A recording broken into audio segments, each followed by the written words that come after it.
Welcome to Makit County, a place known as the Pearl of the Desert. We're in southwest Xinjiang, right at the doorway to the Taklamakan, surrounded by ethnic minority communities. Today, we're visiting 3 locations that really capture Makit's identity: art, green miracles, and a pure sense of adventure. Behind me is Dolan Painting Village, just outside Makit town.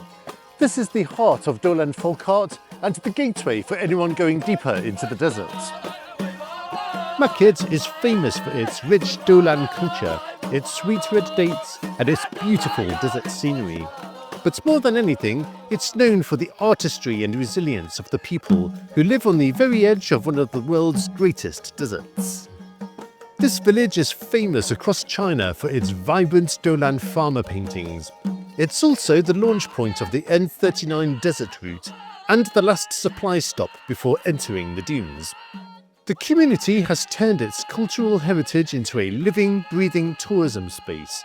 Galleries showing Dolan farmer paintings, workshops where visitors can try pottery or create their own artwork, family-run guest houses, and even a children's activity park.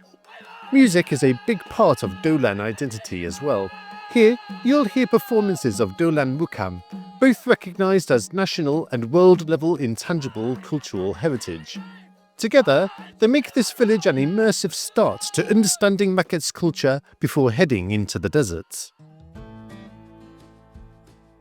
We are now on the edge of what is probably Makit's most remarkable achievement: a massive shelterbelt forest that protects the whole county from shifting sands in the Taklamakan Desert.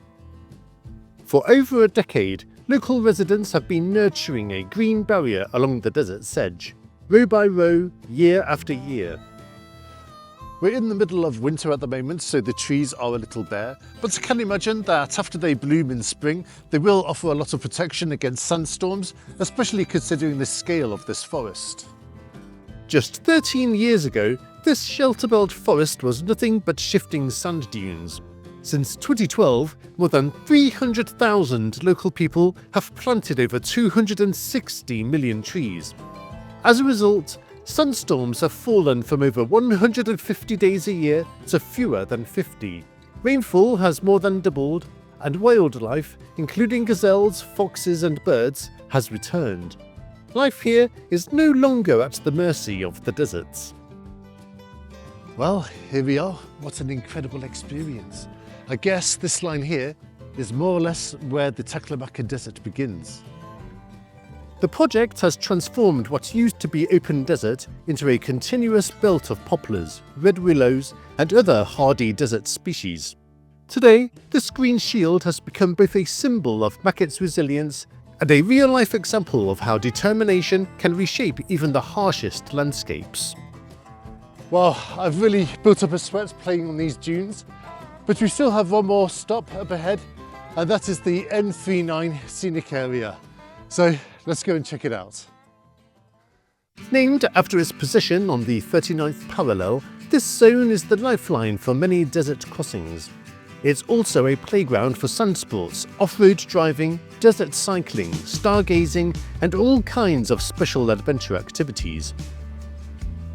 And finally, we've made it to the N39 scenic area, stretching straight into the Taklamakan itself. This is where Makit turns extreme geography into pure adventure. Beyond the sports and adventure, there's also serenity here. Wide horizons, soft golden dunes, and some of the clearest skies in all of southern Xinjiang. It's this balance of thrill and stillness that makes N39 unforgettable. Makit County is a place where culture, nature, and human determination cross paths. From the colourful art of Dolan Village, to the vast green wall holding back the desert, to the golden dunes of N39. If you're looking for a corner of Xinjiang that feels both ancient and alive with possibility, Makit offers a world of exploration. So now, let us finish with this beautiful sunset.